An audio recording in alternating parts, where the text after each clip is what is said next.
वाल्मीकि रामायण के अनुसार शूर्पणखा लंका के राजा रावण की बहन थी। वह एक शक्तिशाली राक्षसी थी जो मायावी रूप धारण करने में सक्षम थी। जब उसने श्री राम और लक्ष्मण को पंचवटी में देखा तो वह श्री राम के तेजस्वी और आकर्षक स्वरूप पर मोहित हो गई। उसने उन्हें अपने वश में करने और विवाह का प्रस्ताव देने के लिए कई प्रयास किए। एक रूप बदलकर श्री राम के समक्ष आना।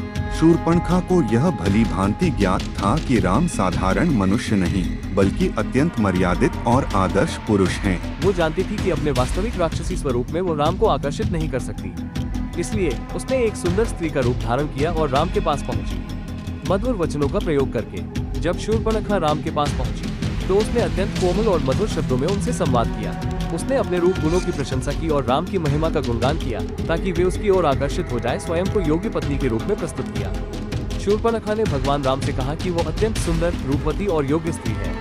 जब भगवान राम ने उसे यह कहकर मना कर दिया कि वे अपनी पत्नी सीता के प्रति पूर्ण रूप से निष्ठावान हैं, तो शूर्पणखा ने लक्ष्मण की ओर रुख किया। उसने लक्ष्मण को अपने प्रेम जाल में फंसाने का प्रयास किया और उनसे विवाह करने का प्रस्ताव रखा। क्रोध और बल प्रयोग का सहारा लेना। जब उसके सभी प्रयास विफल हो गए और लक्ष्मण ने भी उसे अस्वीकार कर दिया तो वह क्रोधित हो गई। उसने माँ सीता पर हमला करने का प्रयास किया ताकि राम उसे अपनाने के लिए मजबूर हो जाए, लेकिन लक्ष्मण ने अपनी तलवार से उसका नाक कान काटकर उसे दंडित कर दिए।